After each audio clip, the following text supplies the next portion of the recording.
नमस्कार मित्रांनो, मी तुमचा मित्र वीरेंद्र मोहिते पाटील आणि तुमचं स्वागत आहे आपल्या मिस्ट्री टॉक्स या चॅनलवर। तर महाराष्ट्रातून खूप ठिकाणावरून आपल्या इथं लोक येतात सांगायला त्यांचे अनुभव। तुम्हाला जर तुमचे अनुभव लवकरात लवकर सांगायचे असतील किंवा लवकरात लवकर आमच्यासोबत तुम्हाला कनेक्ट व्हायचं असेल तर इंस्टाग्रामला आम्हाला DM करा, तिथूनही तुम्हाला लवकरात लवकर रिस्पॉन्स भेटून जाईल आणि इंस्टाग्रामची लिंक आपण डिस्क्रिप्शनमध्ये दिलेली आहे। तर चला आता आज नवीन व्हिडिओची सुरुवात करूयात। नमस्कार सर। नमस्कार सर। काय आपलं नाव? माझं नाव सूरज कोकणे। बरं, काय करता सर सध्या तुम्ही? सध्या जॉब करतो। बरं, आणि मूळ गाव कुठलं सर तुमचं? मूळ सर मी खराडीचाच आहे, खराडी पुणे, हा पुण्यातलाच आहे। बरं, कसे कसे काय काय अनुभव घडले आणि सुरुवात कशी झाली तुमच्या आयुष्यामध्ये? या गोष्टींची सुरुवात अशी झाली सर की माझ्या लग्नाला नुकतंच म्हणजे 1 वर्ष कंप्लीट झालं होतं आणि माझी बायको ही फूडी आहे पहिल्यापासून। म्हणजे तिला बाहेरचं म्हणजे असं एखाद्या ठिकाणी फूड स्टॉल दिसला किंवा एखाद्या ठिकाणी फेमस काहीतरी खायचं असेल तर ती मला आवर्जून सांगते की चल आपण तिकडे जाऊयात आणि हट्टच धरून बसते की नाही मला तिकडे जायचंच आहे। आणि जर समजा मी त्या दिवशी नाही गेलो तिच्यासोबत तर मग आमचे पुढचे 4-5 दिवस खराबच गेल्यासारखं धिंगाणाच आणि मग एकदा काय झालं की त्यांनी इंस्टाग्रामवर हॉटेलचा ॲड पाहिली की त्या ठिकाणी अनलिमिटेड थाली भेटते, चिकन थाली, मटन थाली असं भेटते। तिने ॲड पाहिली आणि संडेचा दिवस होता तो, पण माझी सुट्टीच होती। तर तिने पाहिलं, एक दुपारी 2-3च्या दरम्यान ती मला बोलली की सूरज आपण जायचं का? मी म्हटलं कुठं येते? ती मला बोलली वाकडला आहे। मी म्हटलं अरे लय लांब आहे म्हटलं, कारण मी वाघोलीला राहिलं, वाघोली ते वाकड जरा डिस्टन्स खूप जास्त होतं। बरोबर। आणि त्यावेळेस पण असं जून-जुलैचा महिना चालू होता, पाऊस वगैरे, कधी पाऊस कधी थोडं ऊन वगैरे असं चालू होतं। तर मी तिला म्हटलं की नको जायला, कशाला एवढं लांब जायचं? तर मग नाही, ती हट्टच धरून बसली। ती म्हणली मी आज स्वयंपाकच बनवणार नाही, मला हॉटेल जायचं म्हणजे जायचं, मला तिथलं आवडलं, मी पाहिलेलं आहे। मग मी म्हटलं ठीक आहे चला जाऊयात।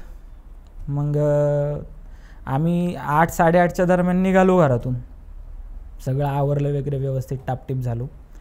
8-8:30 वाजता निघालो घरातून आणि बोलताना वगैरे असं काही चर्चा नाही, फक्त हॉटेलमध्ये असे असं जेवण भेटतं, एवढ्या प्राईजला भेटतं, परत तांबडा रस्सा भेटतो, पांढरा रस्सा भेटतो, ह्याच म्हणजे असं फक्त खाण्यापिण्याचीच आमची चर्चा चालली होती। आणि लास्ट टाईम मी तिला दुर्वांकूरला घेऊन गेलो होतो, इकडे टिळक रोडला, ते पण तिला खूप जास्त आवडलं होतं, ते शाकाहारी होतं। मग आता ह्यावेळेस तिला नॉनव्हेज ट्राय करायचं होतं आणि मग आम्ही तिकडे गेलो, जेवण वगैरे केलं, असंच गप्पा गोष्टी म्हणजे तिथं पण आमचं खाण्याची चर्चा झाली बसल्यानंतर। अरे भारी आहे, मस्त लागतं। आणि तिला मी म्हणजे तिचं टोपण नाव मी छबी म्हणून म्हणतो तिला, म्हटलं छबी खरंच खूप मस्त लागतं, असं तसं बऱ्याच वेळा आमची चर्चा झाली। आणि हॉटेलमध्ये पोचल्यानंतर आम्ही जवळजवळ तिथं 10-10:30च्या दरम्यान आम्ही पोचलो असेल त्या हॉटेलला। आणि ते हॉटेल बऱ्यापैकी मला वाटतं 12 नंतरसुद्धा चालूच राहतं। आणि नंतर ऑर्डर केली 11-11:30 वाजता, म्हणजे अर्धा तास आम्ही अशाच गप्पा मारल्या, थोडंसं स्टार्टर वगैरे मागवलं होतं, स्टार्टर वगैरे खाता खाता गप्पा मारल्या। गप्पा पण असंच खाण्यापिण्याच्याच गप्पा, पुढच्या वेळेस कुठं जायचं, काय करायचं, किंवा कुठं फिरायला जायचं का, असं, कारण नवीन लग्न झालं होतं नुकतंच। तर मग स्टार्टर वगैरेमध्ये गेला आमच्या 11 वाजले त्या ठिकाणी। आणि खाणं माझं एकदम स्लो आहे आणि तिचं पण स्लो आहे। आम्ही एकदम म्हणजे काय म्हणतात त्याला की एकदम त्या खाण्याचा आनंद लुटून जेवतो आम्ही, म्हणजे बाकीच्या गोष्टी आम्ही पूर्णपणे विसरून जातो त्या ठिकाणी।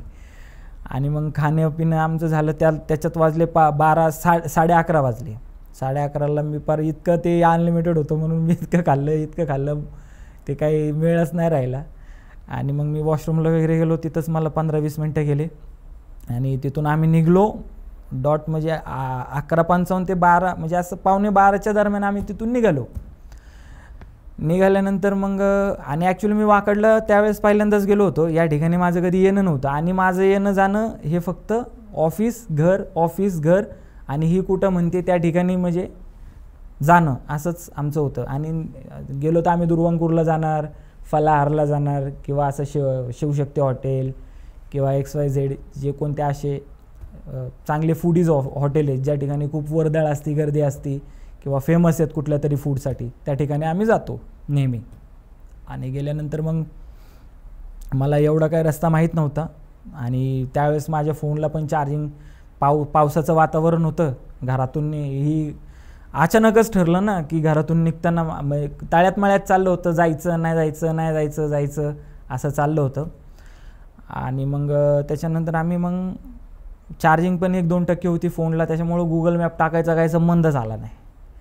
आणि मला फक्त एवढं म्हणजे ज्यावेळेस मी फॅमिलीसोबत इकडे तिकडे फिरायला जायचो, कधी लोणावळ्याला कधी मुंबईला वगैरे, तर मला फक्त एवढं माहीत होतं की एक हायवे की जो डायरेक्टली खडकीत जातो आणि खडकीच्या पुढचा सगळा रस्ता मला माहीत होता. मग मी तो हायवे शोधायचा निर्णय घेतला आणि विचारत म्हटलं की ते निगडीला जो हायवे जातो तो कुठे आहे, असं लोकांना विचारत मग तिथपर्यंत गेलो. तिथं गेल्यानंतर मग असंच गप्पा मारत जेवणाचाच विषय, पूर्ण खाण्यापिण्याचाच विषय आणि इकडच्या तिकडच्या घरच्या गप्पा की आता घरी जाऊन काय सांगायचं, एवढा उशीर झाला आहे आपल्याला, आपण कोणाला न सांगता आलो आहे. आणि आम्ही सेपरेट राहतो, सेपरेट म्हणजे नवीन लग्न झालं म्हणून आम्ही पहिल्यापासून थोडंसं सेपरेटच राहतो, जॉईंट फॅमिली नाही आहे आमची. तर मग जर आपल्याला आमची आजी असायची आमच्यासोबत, आईची आई, ती वाघुलीलाच राहिली आहे, ती वाघुलीची प्रॉपरच आहेत, वाघुलीलाच राहिली आहे ती. तर मग समजा म्हातारीला काय सांगायचं आता एवढा उशीर कसं काय झाला, कारण आम्ही घरून येताना खोटं बोलून आलो होतो, कारण आजी थोडंसं बाहेर गेली होती. तिला फोन केला, तिला म्हटलं आजी आम्ही माझ्या मेहुणीला भेटायला चाललो आहे भोसरीला, तर तिथं आम्ही जेवायला त्यांनी बोलावलं आहे, तर तिथं आम्ही चाललो आहे, तर आम्हाला उशीर होईल. पण आम्ही असं काही सांगितलं नव्हतं घरी की आम्ही वाकडला चाललो आहे. तर मग आमचं तेच डिस्कशन चाललं होतं की घरी गेल्यानंतर काय सांगायचं, एवढा उशीर कसं काय झाला काय. आणि खडकीच्या मी थोडंसं पुढं आल्यानंतर 2 ब्रिज आहेत, एक नवीन ब्रिज आणि एक जुना ब्रिज आहे. आणि त्यावेळेस मला काही असा अंदाज नव्हता की असा काही प्रकार त्या ठिकाणी आहे म्हणून, किंवा असं काय आपल्यासोबत होण्याची शक्यता आहे, किंवा असं काय आपल्याला पूर्वानुभव किंवा पूर्वाग्रह होऊ शकत नाही या बाबतीत. आणि मग त्या होळकर, नंतर कळालं मला की ते होळकर ब्रिज आहे. त्या ब्रिजवरून थोडंसं आम्ही असं थोडं पुढं गेलो, त्यावेळेस दरम्यान मला वाटते 12:30 ते पावणे एक ते 1 असा 15 मिनटाचा तो स्लॉट होता. त्या दरम्यान आम्ही त्या ब्रिजवर गेलो. ब्रिजवर गेल्यानंतर मी पडलो आणि उठल्यानंतर मला असं, ब्रिज पहिलावाला, हां, छोट्यावाल्या ब्रिजवरून गाडी घेतली आणि उठल्यानंतर मला फक्त मी माझ्या असं म्हणजे शर्ट माझा पूर्ण असं लाल वगैरे झाला होता, सगळं रक्ताने भरलं होतं. मी वाईफला विचारलं आपण कुठं आहे, ती म्हणली की मी आपण असं ब्रिजवर आहे आत्ता. म्हटलं काय झालं आपल्यासोबत, म्हणजे मला असं वाटलं की मी जस्ट झोपलोय आणि उठलोय, असं मला माहीतच नाही की मी पडलोय म्हणून. आणि सगळे पेन सेन्सेशन पूर्ण पायापासून ते हितपर्यंत सगळं बंद झालं होतं, म्हणजे पेन होणं बंद झालं होतं, सुन्न झालं, एकदम सुन्न झालं होतं. आणि ती म्हणली आपण पडलो, आपला ॲक्सिडेंट झाला आहे. मी म्हटलं ठीक आहे. आणि लोक पण होते, 3-4 लोक जमा होते. पण ॲक्सिडेंट कसा झाला, तुम्ही पडले कसे होते? पडलो म्हणजे मला लक्षात नाही आहे ॲक्च्युली झालं काय, पण माझ्या वाईफने असं मला सांगितलं की एक व्यक्ती समोर आला होता, तो अचानक ब्रेक दाबल्यानंतर गाडी आहे ना, गाडी पुढचं चाक आहे ना, पूर्ण अशी गाडी अशी पूर्ण अशी हे झाली होती, म्हणजे अशी ते बोलतात ना मागचं चाक पूर्ण उडून असं गाडी अशी डायरेक्ट अशी आडवी झाली होती. ते स्टॉप वगैरे मारतात त्या टाईपमध्ये, हां, डायरेक्ट उलटी स्टॉपिंग मारून डायरेक्ट अशी उलटी झाली होती. आणि माझी वाईफचं वजन जवळजवळ 90-95 ती उडून पडली. बापरे. आणि नंतर मग मला फक्त एवढं लक्षात आहे की रिक्षामध्ये मला बसवलं, त्याच्यानंतर 15 दिवसांनी मला जाग आली. बापरे. माझ्या लक्षातच नाही की मी कोणाला ठोकलोय का मला कोणी ठोकलंय का कोणमध्ये आलंय. आणि ज्यावेळेस मला असे क्वेश्चनिंग केलं जायचं ना, त्यावेळेस मला इथं डोक्याला मार लागला होता कवटीला, तर मला ते पेन व्हायचं, खूप शार्प पेन व्हायचं डोक्याला. तर डॉक्टरांना, जे कोणी माझे न्यूरोलॉजिस्ट होते, ऑर्थोपेडिक सर्जन होते, त्यांना मी बोललो की मला ह्या क्षणाला कोणाला भेटायचं नाही आहे, जे कोणी म्हणजे ॲक्सिडेंट झाला आहे, पोलीस वगैरे इन्क्वायरीला येतील, मला कोणाशी काही कसलीच वार्ता करायची नाही, ना माझ्या घरच्यांशी बोलायचं आहे, ना मला माझ्या फॅमिलीशी बोलायचं आहे, मला याविषयी काही डिस्कसच नाही करायचं, मला पेन होतं आहे, मला आराम करायचा आहे. आणि तसंच मग एक दीड महिना त्या हॉस्पिटलमध्येच गेला आमचा. आणि नंतर मला म्हणजे हे थोडंसं क्रॅक वगैरे भरलं, त्यावेळेस पेन व्हायचं कमी झालं. पेन व्हायचं कमी झाल्यानंतर मग मी माझ्या वाईफला विचारलं की नेमकं त्यावेळेस प्रकार घडला काय होता आपल्यासोबत, कारण माझे तर काही लक्षातच नाही आहे म्हटलं की झालं काय नेमकं. तर मग माझ्या वाईफने असं सांगितलं की ज्यावेळेस तू मला बोलला की 15 मिनटं लागतील, आणि गाडी त्या ठिकाणी 30 ते 40च्या स्पीडने, कारण तो ब्रिज छोटा आहे, 30 ते 40च्या स्पीडने गाडी होती आणि पाऊस पडत होता ते. आणि मला पहिल्यापासून म्हणजे कसं थोडंसं गाडी जरा जपून चालवायची सवय, आणि तो माझ्या लाईफमधला सगळ्यात पहिला ॲक्सिडेंट आहे. त्याच्या अगोदर जेव्हापासून मला लायसन्स भेटलं ते 4-5 वर्षामध्ये माझं एकही कुठं गाडीला स्क्रॅच नाही, काय नाही, कोणाला मी धडकलो सुद्धा नाही किंवा कुणी मला येऊन पण धडकलं नाही. आणि मला एक असा ओव्हर कॉन्फिडन्स होता की माझा ॲक्सिडेंट कधीच होऊ शकत नाही. तर मग मी विचारलं तिला त्या उत्सुकतेपोटी की नेमकं झालं काय. तर त्यावेळेस तिने मला असं सांगितलं की ज्यावेळेस तुम्ही मला विचारलं की मी तुम्हाला विचारलं की घरी किती वेळ लागेल जायला, त्यावेळेस तुम्ही मला बोलले की 15-20 मिनटं लागतील. आणि त्याच्यानंतर अचानक एक माणूस मध्ये आला बोलली. तो कुठून आला, कसा आला ते नाही माहिती म्हटली, पण डायरेक्टली असं मला मध्ये दिसला म्हटली. आणि मध्ये दिसल्या म्हणजे गाडीच्या असं मध्ये समोर येऊन थांबला होता बोलली. तर तुम्ही काय केलं, ब्रेक दाबला. ब्रेक दाबल्यानंतर गाडी आपली उडल्यानंतर मी पलीकडे जाऊन पडले, आणि पलीकडे जाऊन पडल्यानंतर मोबाईल पण नदीत, आणि ते तिच्या गळ्यामध्ये जे 1 तोळ्याचं सोनं होतं मंगळसूत्र ते सुद्धा उडून नदीत कुठं पडलं काय माहीत नाही. नंतर पोलिसांनी पण सर्च केलं पण ते काय कोणाला सापडलं नाही, तिचा मोबाईल सुद्धा नाही सापडला. आणि मग त्या क्षणाला त्या माणसाला पण त्यांनी बराच शोधण्याचा प्रयत्न केला. म्हणजे हिने सगळ्यात पहिल्यांदा पडल्यानंतर ही शुद्धीवर होती, हिला फक्त मुक्का मार लागला होता हाताला, इथे हाताला, थोडंसं पायाला थोडासा मुक्का मार लागला होता की ती शुद्धीवर होती पूर्णपणे. ती न घाबरता तिने डेअरिंग दाखवली, रोडच्या मध्ये जाऊन तिने 4 लोकांना घेऊन आली माझ्यापाशी. मी रोडलाच असा, ते जे फुटपाथ आहे ना त्या फुटपाथवर मी असा झोपलेलो म्हणजे मी शुद्धीतच नव्हतो, माझ्या डोक्याला मार लागला होता. आणि मग आणि विशेष म्हणजे की लोक आली. आता लोक चौकशी करणार ना की नेमकं ठोकला कोणाला हा. आणि गाडीचा तर भुगा झाला होता पूर्ण समोरून. मग गाडी जर समोरून पूर्ण फुटली आहे म्हणजे पूर्ण माझी शाईन गाडी आता जी मी नाही का खाली घेऊन आलो, ती शाईन त्याला 20-22 हजार रुपये खर्च करून मी नीट करून घेतली, कारण ती माझे वडील वापरायचे कामाच्या टायमाला. ती एक वडिलांची आठवण की बाबा माझ्या वडिलांची ही गाडी ही मी आयुष्यभर कधी कोणाला विकणार नाही, आणि काही जरी झालं तरी ही गाडी मी नीट करून वापरणार. तर मग ती गाडी पूर्ण पुढून फुटली पूर्ण. म्हणजे जी चासी असते ना गाडीची ती चासी सुद्धा बेंड झाली होती. बापरे. जर आम्हाला कोणी धडकलाच नाही तर बेंड इतकं कसं काय झालं, इतका फोर्स कसं काय आला, फोर्स कसं काय झाला. आणि जर तो माणूस होता त्या ठिकाणी तर तो माणूस समजा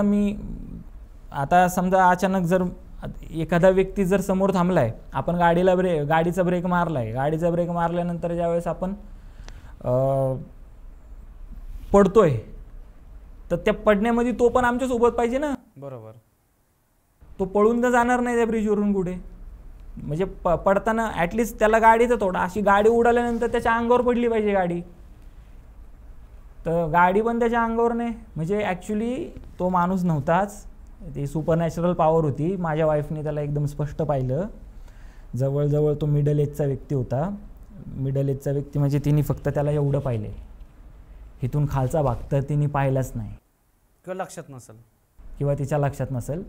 आणि तो असा बघत होता, एकदम असा टक लावून बघत होता आणि येऊन मध्ये थांबला होता रोडच्या. गाडी इतकी फुटली होती ना माझी, चासीसुद्धा बेंड झाली होती. मला डायरेक्ट गाडीला 25 ते 30 हजार रुपये खर्च सांगितला होता. माझं इन्शुरन्स होतं पण 2011ची गाडी असल्यामुळं आणि 2022मध्ये म्हणजे बराचसा ते इन्शुअर डिक्लेअर व्हॅल्यू माझी 7-8 हजार रुपयेपर्यंत येऊन थांबली होती. मग मी म्हटलं ते इन्शुरन्सवाल्यांच्या नादी लागायचं नाही, डायरेक्टली जे काय असेल ते कॅशमध्ये आपण खर्च करून टाकू. आणि ज्यावेळेस मी हॉस्पिटलमध्ये होतो त्यावेळेस पण मला बराचसा भरपूर त्रास झाला. माझे पायाचे लिगामेंट तुटले होते, गाडी तर पूर्ण बँड झाली होती. आणि सगळ्यात महत्त्वाचं म्हणजे पोलीस तिथे आले इन्क्वायरी करायला. एक नॉर्मल कॉन्स्टेबल होते आणि एक हेड कॉन्स्टेबल होते 3 पट्टीवाले, आणि थोडेसे एक मिडल एजचा व्यक्ती होता, आणि जे हेड कॉन्स्टेबल होते ते थोडेसे वयस्कर होते. तर त्यांनी मला विचारलं की तू कोणाला धडकला नेमकं. मी म्हणलं हे बघा साहेब, मला काय लक्षात नाही की मी कोणाला धडकलो, कारण माझ्या डोक्याला लागला आहे मार, मला ते माहीतच नाही मी धडकलो आहे कोणाला. मग मला म्हटले जर तू धडकला नाही आहेस कोणाला तर गाडीची चेसी कसं काय बँड झाली.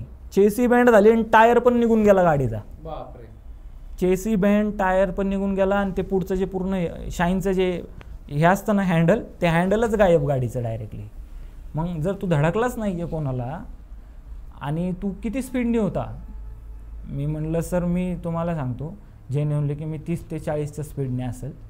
आणि मग त्यांनी मला क्वेश्चन केला की मग तू तुझ्या वाईफला कसं काय म्हणला की 15 मिनिटात पोहोचल, तू राहायला वाघोलीला, मग 30-40च्या स्पीडने तू 15 मिनिटात वाघोलीला पोचणार होता का, असं त्यांनी मला क्रॉस क्वेश्चन केला. मी म्हटलं सर आता मी असा अंदाज लावला की हा ब्रिज क्रॉस केल्यानंतर पुढं हायवेज आहे ना, मग तिथून मी गाडी पळवू शकतो आणि लवकर पोचू शकतो. मग ते म्हणले तू नवीन ब्रिज का नाही वापरला, मग जुन्या ब्रिजने का आला. आणि नवीन ब्रिज न वापरण्याचं कारण पण हे होतं की ते त्या ठिकाणी आता रात्री नो एंट्री वगैरे ओपन असते, तर ते मोठे मोठे ट्रॉलीज वगैरे जातात ना, तर ती एक ट्रॉली अशी आडवी जात होती तिथून. आणि थोडंसं म्हणजे कसं मला काय वाटलं आता हे ट्रॉली आता ह्याने आडवी घातली, याला निघायला वेळ लागेल, त्याच्यापेक्षा इकडून पण एक थोडासा बारीक रस्ता, परत तो रस्ता जॉईंट होतो ना पुढे जाऊन, तो ब्रिज संपल्यानंतर असं जॉईंट होतो वरच्या साईडला जॉईंट. हां, तर त्याच्यामुळं मग मी तिथून गेलो म्हटलं.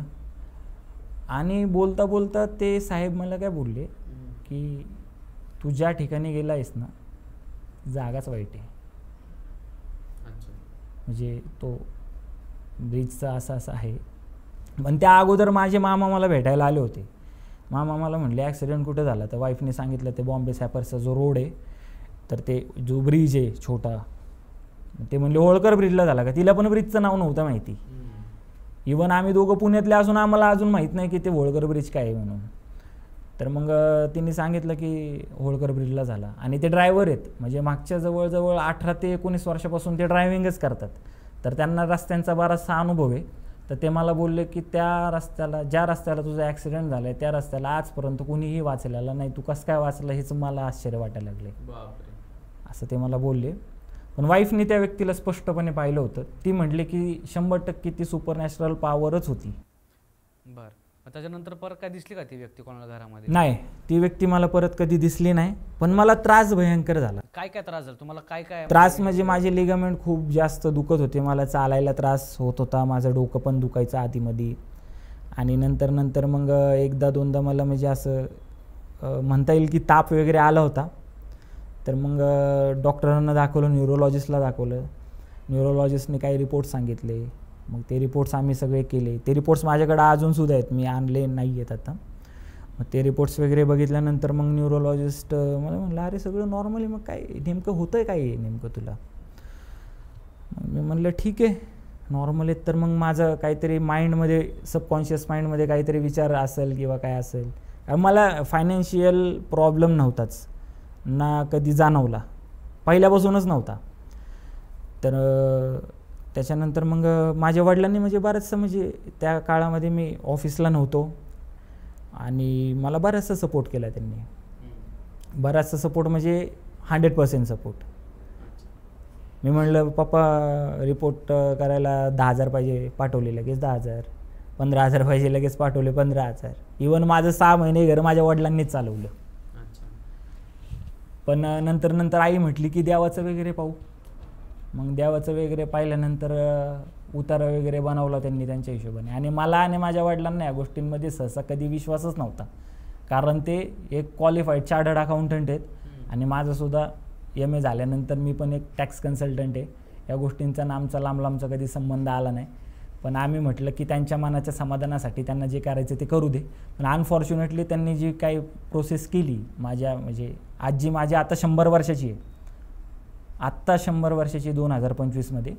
तर त्यावेळेस तिचं 97-98 वय असेल, 96-97 वय असेल. तर तिने तिच्या हिशोबाने आणि आईनी दोघांनी मिळून काहीतरी केलं आणि ते उतारा वगैरे नेऊन टाकला. त्याच्यानंतर माझा त्रास कमी झाला. अच्छा. हा होता माझा पहिला किस्सा. बरं, दुसरा अजून कुठला अनुभव? आणि दुसरा किस्सा ज्यावेळेस आम्हाला 10वी 12वीच्या आता मध्ये गॅप असतो, सुट्ट्या असतात.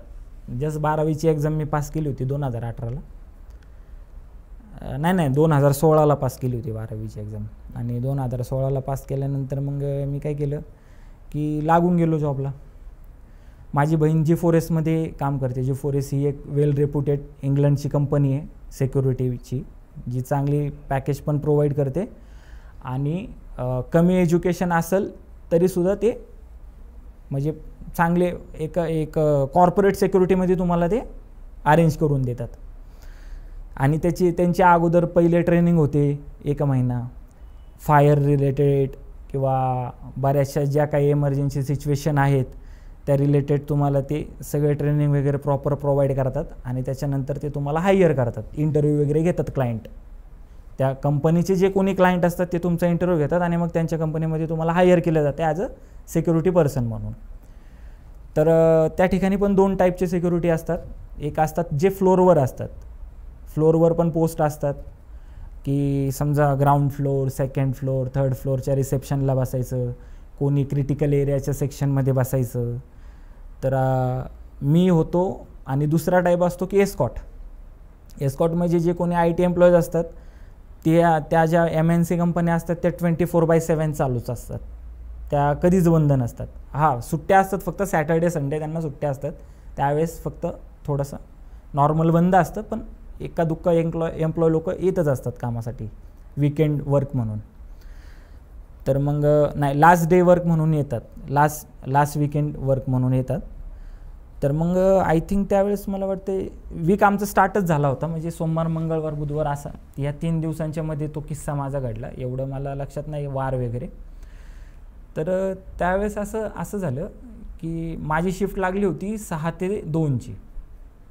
नाही सॉरी, त्या ठिकाणी शिफ्ट अशा असतात 5 ते 1, संध्याकाळी 5ला जायचं, रात्री 1ला घरी यायचं. दुसरी शिफ्ट असते 6 ते 2, संध्याकाळी 6ला घरी जायचं, रात्री 2 वाजता घरी यायचं. तिसरी शिफ्ट असते 7 ते 3, संध्याकाळी 7ला जायचं आणि 3 वाजता घरी यायचं. 8 तासाची शिफ्ट असते सिक्युरिटीची. आणि चौथी शिफ्ट असते 7:45 ते 3:45. आणि 5वी शिफ्ट असते 10 ते 6. 6वी शिफ्ट असते 12 ते रात्री 12 ते सकाळी 8 वाजेपर्यंत. आणि 7वी शिफ्ट असते रात्री 1 ते सकाळी 9 वाजेपर्यंत. असा एस्कॉट गार्डचा शिफ्ट शेड्यूलचा टाईम असतो. आणि त्यावेळेस माझं शिफ्ट शेड्यूल होतं 7 ते 3. तर 7 ते 3च्या दरम्यान आम्ही 12 वाजता 11 वाजता आम्ही ड्रॉप घेतला. तीन लेडीज होत्या आमच्यासोबत.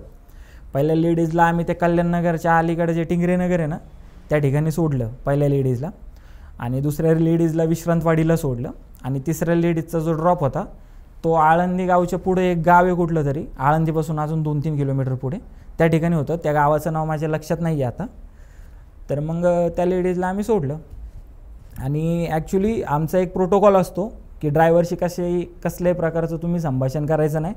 आणि ड्रायव्हरला आपण जे काही संध्याकाळी गाडी चालवण्याचे जे नियम सांगितलेले आहेत की ड्रायव्हरनी प्रॉपर सीट बेल्ट वापरला पाहिजे, ड्रायव्हरनी कुठल्या लेडीज एम्प्लॉईकडं वाईट नजरेने पाहिलं नाही पाहिजे, किंवा ड्रायव्हरनी तंबाखू किंवा विमल गुटखा अशा प्रकारचं व्यसन गाडी चालवताना नाही केलं पाहिजे, किंवा ड्रायव्हरच्या गाडीमध्ये स्टेपनी वगैरे प्रॉपर असली पाहिजे, फायर एक्सटिंग्विशर प्रॉपर वगैरे असलं पाहिजे.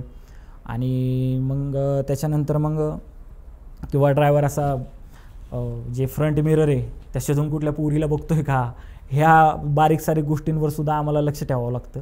ड्रायव्हरच्या बाटलीचं पाणी आपण नाही ड्रायव्हर जे बाटलीत पाणी पितो त्या बाटलीतून आपण पाणी अजिबात प्यायचं नाही. किंवा ड्रायव्हर आपल्याला काय खायला देतो की सर हे खा तुम्ही, त्याच्या हातचं काहीच खायचं नाही. कारण ह्या सगळ्या गोष्टी सिक्युरिटीसाठी खूप मस्ट आणि खूप इम्पॉर्टंट असतात. कारण जे IT एम्प्लॉईज असतात त्यांची पूर्ण जबाबदारी त्यांना घरापर्यंत सोडेपर्यंत ही कंपनीची असते.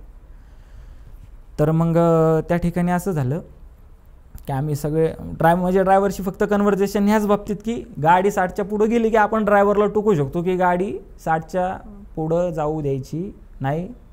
आणि जर गेली तर आम्ही आमचे जो कोणी त्यांचा आमचे जो कोणी सुपरवायझर असतं सिक्युरिटीचे त्यांना कॉल करायचा, ते त्यांच्या ॲडमिनला संपर्क करतात आणि त्या ड्रायव्हरला फाईन मारतात. तर हा असा प्रकार असतो. तर त्यांच्याशी आमचं म्हणजे 36चाच आकडा असतो ड्रायव्हरचा आणि त्या सिक्युरिटीचा. तर जास्त बोलणं वगैरे काहीच नसतं आणि मैत्रीचा तर संबंधच येत नाही. आणि एखाद्याची जर मैत्री झाली तर तो मग त्या सिस्टीममधून बाहेर फेकला जातो ॲटोमॅटिकली. कारण कोण ना कोणतरी त्याची चुगली करणार तिथं कंपनीमध्ये, मेल टाकणार की सिक्युरिटीचं आणि ड्रायव्हरचं जरा कन्व्हर्जेशन जास्त आहे, आम्हाला जरा थोडंसं इन्सिक्युअर फील होतं आहे म्हणून. लेडीजला होतंच असं. तर मग ड्रायव्हरशी काय आपला संपर्क नव्हता. फक्त जे काय आम्हाला नॉर्म्स किंवा जे काय आम्हाला टर्म्स अँड कंडिशन घालून दिलेले आहेत की तुमच्या ड्युटीच्या दरम्यान तुम्हाला त्याच्याकडं कुठल्या गोष्टीसाठी लक्ष द्यायचं आहे तेवढंच तुम्ही बघायचं, बाकी तुम्हाला काय देणं घेणं नाही. आणि कंपनीची जी काही ड्रॉपशीट असते त्या ड्रॉपशीटमध्ये प्रॉपर माहिती भरून घ्यायची की कुठल्या लेडीजला किती वाजता सोडले, आणि सोडल्यानंतरसुद्धा त्यांच्या नंबरला OTP येतो, तो OTP वगैरे सांगायचं. हे सगळं आम्ही प्रॉपर झालं, ड्रॉप वगैरे सुटला, सगळं झालं. तर माझं थोडंसं असं म्हणजे आता आरशात तो बघतोय का नाही तर ते त्याच्यावरती तो थोडासा म्हणजे मुस्लिम समाजाचा व्यक्ती होता तो. हे मला ह्याच्यामुळे जाणवलं की त्याच्या गाडीला 786 नंबर असा लटकवला होता, त्यांच्यामध्ये तो लकी नंबर समजला जातो. आणि त्यांच्या देवाचं काहीतरी असतं, त्यांनी पुढं असं काहीतरी ठेवलं होतं, मक्का मदिनाचा फोटो पण वगैरे ठेवला होता. तर तेवढंच. आणि आम्ही आळंदी क्रॉस केलं, देवाची आळंदी क्रॉस केली आणि क्रॉस केलं म्हणजे थोडंसं पुढं BRTला लागलो. तर त्यावेळेस वाजले असतील किती 1 ते 1:15चा स्लॉट असेल तो, रात्री 1 ते 1:15 म्हणजे 1:15 पर्यंतचा तो स्लॉट असेल. 1 ते 1:15 पर्यंतचा तो स्लॉट होता तो. कारण मला टायमिंगकडं प्रॉपर लक्ष द्यावं लागायचं, कारण आम्हाला फक्त एकच ड्रॉप नसायचा, प्रत्येक म्हणजे 11चा ड्रॉप असायचा, 10चा ड्रॉप असायचा, 10:15चा ड्रॉप, 11:15चा ड्रॉप, 12:15चा ड्रॉप, 1:15चा ड्रॉप, त्याच्यानंतर 2:30चा ड्रॉप, त्याच्यानंतर परत 3:30चा ड्रॉप, त्याच्यानंतर 4:45चा ड्रॉप, परत 4:45चा ड्रॉप, 5:45चा ड्रॉप आणि शेवटी 6:45चा ड्रॉप. मग तिथून त्यांचं काम संपून जायचं. आणि आम्हाला पण वेळेत पोचण्याचा एक बाउंड असायचा. म्हणजे कंपनीचं एक रूटमॅटिक ॲप्लिकेशन आहे, त्या ॲप्लिकेशनच्या टाईमनुसार आपण त्या ठिकाणी पोचलोच पाहिजे. असं नाही की तुम्ही ड्रायव्हरसोबत गाडी साईडला लावली, चहा पिताय, सुट्टा मारताय किंवा हा सगळा प्रकार ती कंपनी कुठल्याही परिस्थितीमध्ये खपवून घ्यायची नाही. कारण तिकडं त्यांचे ॲडमिन ट्रॅक करत असायचे की त्यांना सगळं मॅपवर त्यांच्या सिस्टीमवर दिसायचं कोण कुठं थांबलं आणि कोण काय करते. आणि असं काही झालं तर ते आमच्या सुपरवायझरला रिपोर्ट करायचे आणि मग पुढं वॉर्निंग लेटर वगैरे अशा बऱ्याचशा भानगडी व्हायच्या की म्हणजे आपल्या नोकरीवर गदा येण्यासारखा तो प्रसंग असायचा. आणि मग मी टाईम बघितला घड्याळामध्ये तर 1 ते 1:15च्या दरम्यान मला एवढंच आठवते, एक बाईने हात केला त्याला असा, पूर्ण व्हाईट साडी घातली होती, केस वगैरे पूर्ण मोकळे सोडले होते, BRTच्या समोर अशी आली ती बाई आणि असा हात केला गाडीला. तर आमचा प्रोटोकॉल असा आहे की आम्ही थांबू शकत नाही,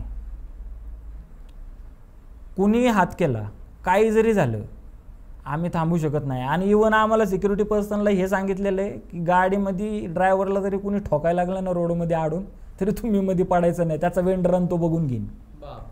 एवढा म्हणजे आमची ती कंपनी स्ट्रिक्ट आहे. तर मग त्याने माझ्याकडं पाहिलं आणि त्याने काही गाडी नाही थांबवली. आणि आम्ही 5 ते 10 मीटर थोडंसं पुढं गेलो असेल, तीच बाई आमच्या गाडीच्या समोर उलटी पळत होती. बापरे. तीच बाई आमच्या गाडीच्या समोर येऊन, ज्या बाईने आम्हाला BRT मधून हात केला होता तीच बाई आमच्या गाडीच्या समोर येऊन उलटी पळत होती. बापरे. उलटी पळत म्हणजे कशी? तुमची गाडी अशी चालली आणि ती अशी? ती उलटी पळत होती, अशी पाठीमागं पळत होती गाडीच्या सोबतच. गाडीच्या सोबत. आणि त्या क्षणाला मी आणि तो इतका प्रचंड घाबरलो. त्यावेळेस आम्ही कुठला प्रोटोकॉल बघितला नाही, काय बघितलं नाही. त्यांनी गाडीचं इतकं एकदम फुल ॲक्सेलेटर दाबलं त्यांनी, तरी पण गाडी त्या स्पीड लिमिटच्या पुढं जातच नव्हती.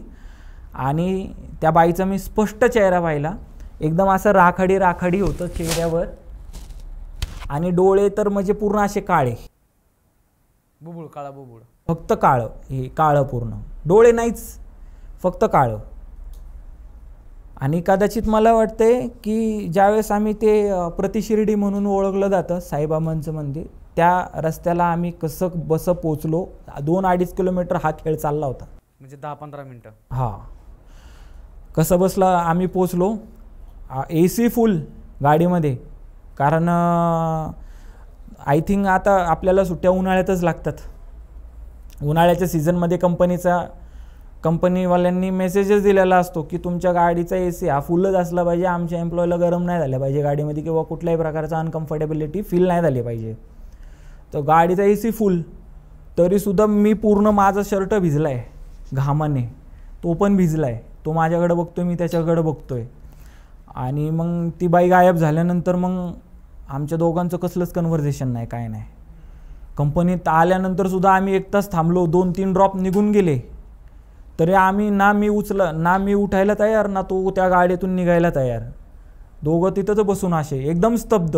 कारण हा अनुभव अत्यंत भयानक होता. अजूनसुद्धा मला हा अनुभव सांगितल्यानंतर आहे ना, म्हणजे मला म्हणजे तोंडातून शब्दच फुटत नव्हते. आणि ओरडण्याचा प्रश्नच येत नाही, कारण तोंडातून त्यावेळेस शब्दच फुटत नव्हते असं. आणि ती उलटी पळत होती, गाडीच्या स्पीडने उलटी पळत होती. म्हणजे ती काय सामान्य व्यक्ती तर नव्हतीच. बरोबर. धड वगैरे बघितलं होतं तुम्ही, तिचं कसं होतं? एकदम अशी पातळ होती, एकदम मीडियम पातळ. आणि असं पूर्ण असं हे राखाडी होतं हे स्पष्ट. मी पहिल्यांदा ते एक सुपरनॅचरल पॉवर पाहिली मी समोरासमोर. आता या अगोदर कधी ते तर आता मध्ये मी तुम्हाला जो होळकर ब्रिजचा किस्सा सांगितला तो तर माझ्या लक्षात पण नाही. तो माझ्या बायकोनी मला सांगितला आणि पोलिसांनी सांगितला. विशेष म्हणजे मी काय अशा अंधश्रद्धा वगैरे पसरवत नाही आहे किंवा त्या वैयक्तिक व्यक्तीचं नाव पण घेत नाही आहे, पण ते ॲज अ एक माणुसकीच्या नात्याने त्यांनी मला सांगितलं की आमच्या इन्व्हेस्टिगेशनमध्ये तर असं काही दिसलेलं नाही आहे की असं काही घडलं म्हणून. कोणता माणूस आला जशी तुमची वाईफ सांगते. तर मग ज्यावेळेस ती बाई दिसली त्यावेळेस तुम्ही गाडी बाहेर वगैरे असं फिरवायचा प्रयत्न केला नाही कुठून, असं साईडला वगैरे? BRT मध्ये सर कसं काय फिरवणार गाडी? स्ट्रेटच ना. फक्त मी एवढंच पाहिलं की त्यांनी रेस पूर्ण हे केलेलं आहे, पण गाडी आमची स्पीड लिमिटच्या खालीच चालू होती. आणि असं पण नसतं की गाडीचं काय, आणि त्याची ती वैयक्तिक गाडी होती. आणि त्या काळामध्ये असं पण नव्हतं 2016-17च्या दरम्यान की तुमच्या गाडीला एक पर्टिक्युलर स्पीड लिमिट नंतर तुम्ही ती गाडीचं स्पीड वाढवू शकत नाही, असं काही सिस्टीम नव्हती. असं काही लॉक वगैरे नव्हतं. तर मग ज्यावेळेस आम्ही साईबाबाच्या मंदिरापाशी आलो एवढं मला आठवतं आहे, तर त्या ठिकाणी ती बाई नाहीशी झाल्यानंतर आम्ही कसं बसं थरथर कापत कंपनीपर्यंत पोचलो. कंपनीपर्यंत पोचल्यानंतर पार्किंगला गेलो. पार्किंगला गेल्यानंतर म्हणजे असं कंपनीचे जे गेट असतात बाहेर दुसरी एजन्सी असते बसलेली, ती काय करते, ड्रायव्हरचा ID बघते, ड्रायव्हरच्या गाडीचा नंबर नोट करते, माझा ID बघते, मी कुठल्या एजन्सीचं आहे ते बघते. ते सगळं गेटवर नोट डाऊन केलं जातं, कारण कंपनीमध्ये कोणतीही गाडी अलाउड नसते ना. काय सांगता येते, कुणी काही करून येऊ शकतं. तर ती डिक्की वगैरे पण ओपन करावी लागते की डिक्कीत काय घेऊन आला आहे का, हत्यारे वगैरे काय घेऊन आला आहे का, किंवा काय असं अवजड सामान घेऊन आला आहे का, किंवा काय असं. त्या सिक्युरिटी रिझनसाठी त्यांनी चेक करताना ते आले, ते म्हणले डिक्की उघडा गाडीची. तो त्याच्याकडे बघतोय, मी त्यांच्याकडे बघतोय, त्याला काय ऐकू आहे ना, मला काही समजाना. तो मोठ्याने ओरडला. एकदा दोनदा बोलल्यानंतर माणूस चिडणारच ना की हा असा काय बधिरवाणी करायला लागलाय म्हणून ड्रायव्हर. तर तो मोठ्याने ओरडला की अरे डिक्की उघडणं तुला समजत नाही का. मग ह्याला थोडंसं असं थोडासा शॉकमधून थोडासा बाहेर आला. डिक्की ओपन केली, तिथंच खाली बटन असतं डिक्कीचं गाडीच्या समोर 4 व्हीलरचं, ते दाबलं, त्याने डिक्की वगैरे चेक केली. तसंच आम्ही आतमध्ये गेलो. फुल AC चालू होता, म्हणजे ते 5पर्यंत असतात ना पॉईंट, फुल AC चालू होता तरी घाम येत होता. एवढं आम्ही जबरदस्त म्हणजे डिप्रेशनच म्हणता येईल त्याला, स्ट्रेस, एवढं जबरदस्त घाबरलो होतो आम्ही. आणि मग संभाषण काहीच नाही दोघांचं त्याच्यामध्ये. निघल्यापासून संभाषण काहीच नाही. एखादा असं जर प्रसंग घडला तर आपण एकमेकांशी बोलतो ना, तो पण शॉकमध्ये आणि मी पण शॉकमध्ये. आणि नंतर मग त्याचा सुपरवायझर आला. मी म्हटलं ना तुम्हाला 2 ड्रॉप असेच गेले म्हणून. 2 ड्रॉप म्हणजे 2 तास आम्ही त्या एक जवळजवळ 1 तास, अर्धा पाऊण तासाचा गॅप असतो. तर त्या गॅपमध्ये आम्ही असंच बसून होतो. मी पण बाहेर ड्रॉप सोडायला दुसरा गेलो नाही, जाऊन आम्हाला लाईनीत थांबावं लागतं. मग लाईनीत थांबल्यानंतर मग आमचे जे सुपरवायझर असतात ते सांगतात की तुम्ही जाऊ शकता, म्हणजे असं नावं पुकारतात की कोकणे जावा. असं XYZ नावं घेतात आणि पाठवतात ड्रॉपमध्ये. तर त्यांनी पण ते त्यांचा आणि ह्यांचं कसं असतं, ह्यांना ट्रिपा टाकलेल्या असतात की नेक्स्ट ड्रॉप तुझा आहे इथं, तुला सोडायला जायचं आहे. तर त्या ट्रिपा टाकल्या त्या सुपरवायझरनी, 2 वेळा ट्रिपा टाकून 2 वेळा कॅन्सल केल्या, तरी पण भाऊ अशुद्धीत नाही. याला फोन करतोय, जवळजवळ ह्याला 47-48 फोन आले, तरी याचा फोन वाजत असून सुद्धा ह्याचं लक्ष नाही आणि माझं पण लक्ष नाही. आम्ही दोघं गाडीत असेच बसून, फुल घाम, हे सगळं भिजलेलं, असं वाटत होतं पावसातून भिजून. बापरे, एवढं जबरदस्त. आणि मग मी उठलो आले. मग पुढं काय झालं?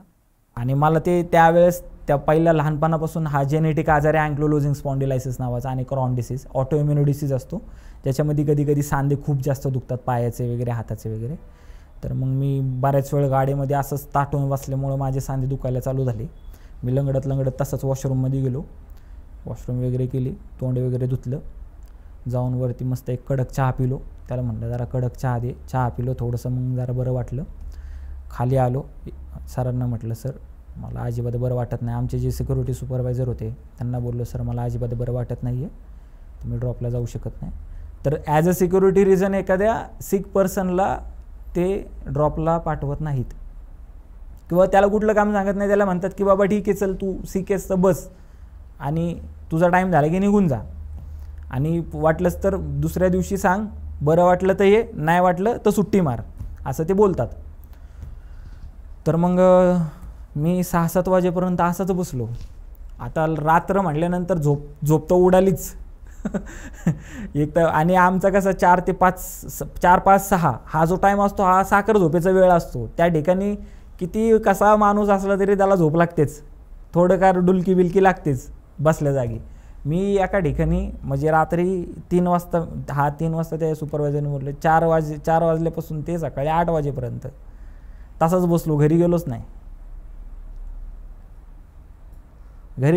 मी थोडं म्हणजे स्टेबल झाल्यानंतर मग मी विचार केला, म्हणलं आपण आहे ना आपल्यासोबत जो काय प्रसंग घडला आहे तो ड्रायव्हरसोबत घडला आहे, त्यांनी बघितलं नाही बघितलं ते मला नाही माहिती. म्हटलं म्हणजे असं माझ्या मनामध्ये विचार येण्याचं कारण असं की आमचं कन्व्हर्सेशन नव्हतं, तो हे झाला होता हे मला माहिती आहे आणि मी पण हे झालो होतो त्याला माहिती आहे, पण आम्ही ते दोघांनी सोबत बघितलंय का हे याची आम्हाला काही कल्पना नाही ना. बरोबर. आणखी तुमच्यामध्ये संभाषणच झालं नाही. मग मी म्हणलं एकदा आपण त्याच्याशी वार्ता करूयात सकाळी. मग 7:15 त्यांचा 6:45चा शेवटचा ड्रॉप असतो, तो पण ड्रॉपला गेला नाही. त्या दिवशी त्यांनी एकच ट्रिप केली, त्याच्यानंतर तो गेलाच नाही. आणि इवन मी आजारी नाही पडलो, तो आजारी पडला होता हे मला समजलं. तर मग मी जाऊन त्याला म्हणजे आम्हाला जी ड्रॉप शीट असते त्याच्यामध्ये गाडीचा नंबर, त्याचं नाव, त्याचं वेंडर कोणता आहे, मग त्याच्या सुपरवायझरला जाऊन भेटलो. म्हणलं हा आहे का, आलाय का? ते म्हणले नाही कुठल्या ड्रॉपला गेला नाही, तिथंच बसलाय आलापासून. मग मी त्याला जाऊन भेटलो, बोललो त्याला. मग जरा वरती कॅन्टीनला नेलं, परत एकदा आम्ही चहा पिलो, तोंडबिंड धुतला, वॉशरूमला गेलो, फ्रेश झालो, थोडंसं मी त्याच्याशी कम्फर्टेबल झालो. आणि कम्फर्टेबल झाल्यानंतर मग मी तो टॉपिक काढला. म्हणलं तुला रात्री काही दिसलं का रे? मग त्यांनी पण ते मला सेम सांगितलं. मला म्हटलं तुम्ही मला वेड्यात काढता का काय? तुम्ही पण पाहिलं आणि मी पण पाहिलं म्हटलं. मी म्हटलं ठीक आहे. म्हटलं तुम्ही ड्रायव्हर लाईनमध्ये, मला तर काही त्या रस्त्याचं एवढं माहीत नाही. म्हटलं तुम्ही थोडीशी माहिती काढा आणि मला सांगा. म्हटलं मी तर आता 100% माहिती काढणार भाऊ. म्हटलं माझ्या पायाखालची जमीन सरकली आणि मी तिकडचा ड्रॉप घेतच नसतो, भले या कंपनीने माझी गाडी का आउट करा ना. मग अर्धा 1 तासानंतर मग 1-2 दिवसानंतर मी त्याला कॉन्टॅक्ट केला. मला असं समजलं की त्याला ताप वगैरे आला होता, त्यांनी दवाखान्यात पण गेला होता, पण काही एवढा जास्त फरक पडला नाही. आणि त्यांच्या घरात कोणीतरी पाहणारं होतं, ते पाहून त्यांनी उतारा पण टाकला होता. आणि नंतर त्यांनी पण माहिती काढली की तो ॲक्सिडेंट स्पॉट होता. आणि कदाचित मला वाटतं साईनमुळं आम्ही वाचलो कदाचित. नाही तर ॲक्सिडेंट होता आमचा 100% ॲक्सिडेंट. नाही ती बाई कोण होती हे नाही समजलं, फक्त एवढं त्याला कळलं की तो ॲक्सिडेंट स्पॉट होता, तिथं अननॅचरल डेथ झालेली आहे आणि बऱ्याच लोकांची झालेली. अच्छा. त्याच्यानंतर तुम्हाला काही त्रास नाही झाला? त्याच्यानंतर मला नाही त्रास झाला. मला सगळ्यात भयंकर त्रास त्या होळकर ब्रिजचाच झालेला. जवळजवळ 8 महिने मी घरीच बसून होतो, काहीच काम नाही. सगळीकडे रिझाईन सगळं देऊन टाकलं होतं मी. मला काय म्हणजे असं फायनान्शियल सपोर्ट होता त्याच्यामुळं काय वाटलं नाही मला. पण ते ज्यावेळेस त्यांनी त्यांच्या प्रकारे केलं ना त्याच वेळेस माझा त्रास कमी झाला. नाहीतर मी लिटरली मला ते इतकं जबरदस्त पेन होत होतं की माझे जे टीचर आहेत, माझे जे गुरु आहेत, ज्यांना मी गुरु मानतो, जे माझे LICचे DO आहेत आणि ते सिनियर बिझनेस असोसिएट आहेत, त्यांना पण मी सांगितलं. ते पण म्हणजे थोडेसे स्पिरिच्युअल आहेत, त्यांना पण मी ह्या गोष्टी शेअर केल्या. तर ते मला म्हटले की हा तुझा भ्रम असू शकतो किंवा प्रज्ञाचा भ्रम असू शकतो. पण त्यांनी पण म्हणजे बिलीव्ह नाही केलं त्या गोष्टीवर. पण माझं 4-5 दिवसाला फॉलोअप चालू असायचं, ऑर्थोपेडिक न्यूरोलॉजिस्ट. ते म्हणायचे अरे तू ॲटलिस्ट म्हणजे आम्ही जे 15 दिवसाचे गोळ्या देतो ते तरी खा, नंतर ये ना. म्हणजे मी म्हणायचो अहो कसं काय नंतर येऊ, आज मी येतोय तुमच्याकडं, मी गोळ्या खातोय, चला ठीक आहे 1-2 दिवस मी थांबलो, पण माझा त्रासच कमी होत नाही आहे म्हटलं. जर मला इतकं पेन होतं, मला असं पाय ठेवलं तरी असं वाटायचं की एकदम असा झटका दिलाय कोणीतरी, करंट मारलाय कोणीतरी, एवढं मला म्हणजे ते जबरदस्त पेन होतं. आता काय त्रास वगैरे काय नाही आता? नाही आता त्याच्यानंतर परत तशा काय गोष्टी दिसल्या का तुम्हाला सुपरनॅचरल 1-2 अनुभव झाले तसे. अच्छा, पण हे सगळ्यात डेंजर होते, हे सगळ्यात भयानक होते. बरं, तर हे होते तुमचे अनुभव.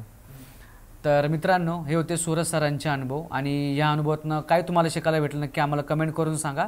आणि दरवेळेसप्रमाणे आपण गुगल फॉर्मची लिंक दिलेली आहे डिस्क्रिप्शनमध्ये आणि कमेंटमध्ये आपण पिन करतो, ती गुगल फॉर्मची लिंक भरा आणि आमच्यासोबत कनेक्ट व्हा.